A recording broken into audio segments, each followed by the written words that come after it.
আজকের ভিডিওটা সেই সমস্ত শিক্ষানুরাগীদের যাদের মন প্রাণ ও আত্মা চায় ভালো একটা রেজাল্ট নিয়ে উচ্চ মাধ্যমিকে পাস আউট হতে।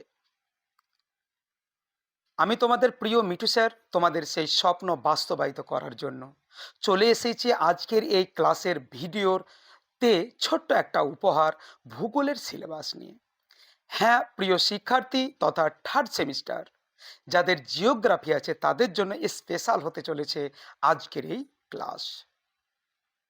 আজকের এই ক্লাসের স্টার্টিংয়ে আমি তোমাদের বলবো, তোমরা নিশ্চয়ই জানো কি জানি না আমি জানি না, তবে অতি অবশ্যই তোমাদের জেনে নেওয়া উচিত তোমাদের ভূগোলে থার্ড সেমিস্টারে থাকছে তিনটি গ্রুপ। তোমরা সর্বপ্রথমেই দেখতে পাচ্ছ যেটা গ্রুপ 1, সেটা এখানে লেখা আছে প্রাকৃতিক ভূগোলের মূল নীতি। দ্বিতীয় গ্রুপ মানবীয় ভূগোলের মূলনীতি এবং তৃতীয় গ্রুপ ভারতের ভূগোল। প্রাকৃতিক ভূগোলের মূলনীতি এই গ্রুপের ওপরে থাকছে তোমাদের 5খানা টপিক, আর 5খানা টপিকে ধার্য নাম্বার কত সেটাও তোমাদের আজকের এই ক্লাসের ভিডিওতে জানিয়ে দেব।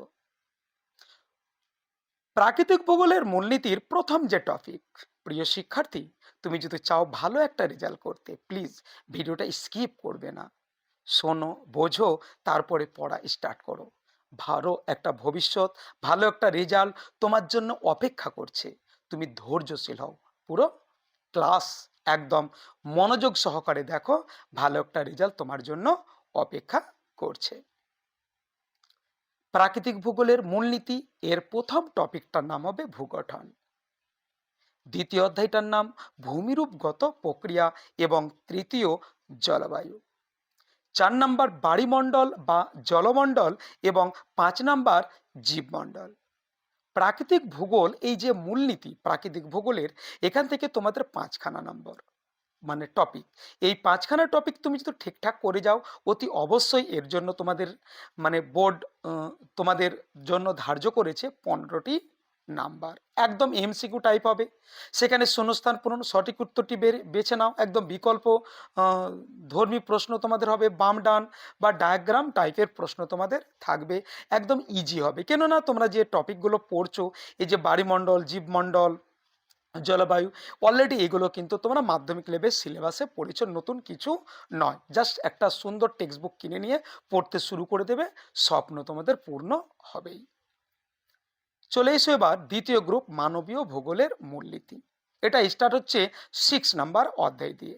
এখানে তুমি পড়বে 6 নাম্বার অধ্যায়ে জনসংখ্যা এবং 7 নাম্বার অধ্যায় জনবসতি। এই দুটো অধ্যায় নিয়ে তোমাদের থাকছে টোটাল যে ধার্য মানে সিলেবাস সে আছে তোমাদের 10 নাম্বার। 10খানায় এমসিকিউ টাইপ প্রশ্ন তোমাদের হবে।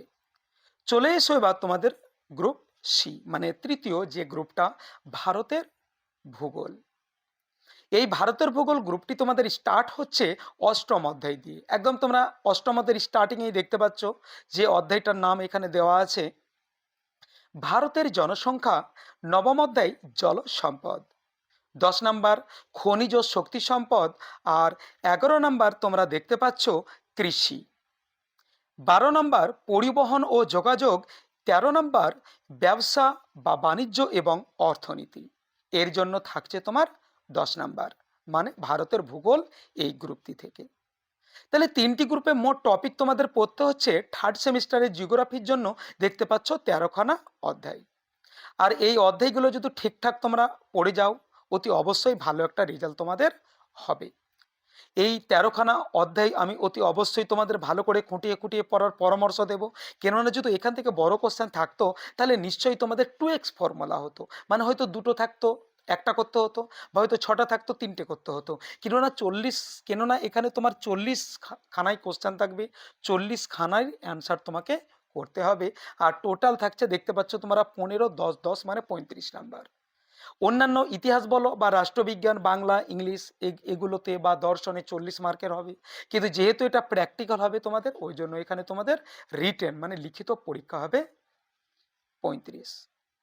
মোটামুটি আজকের ভূগোলের সিলেবাস ও নম্বর বিভাজনের উপরে এতটাই ক্লাস ছিল। তোমরা ভালো থাকো, সুস্থ থাকো এবং শিক্ষানুরাগী হও। শিক্ষাকে ভালোবাসো এবং শিক্ষাকে ভর করে নিজের জীবনটাকে অতিবাহিত করো। সর্বদাই তোমাদের পাশে থাকবো। সর্বদাই নতুন কিছু আপডেট নিয়ে নতুন ক্লাস দেওয়ার চেষ্টা করব। ততক্ষণ ভালো থাকো, সুস্থ থাকো। দেখা হচ্ছে নতুন কিছু সিলেবাসের ওপরেই, নতুন কিছু আপডেট নিয়ে আগামী ক্লাসে।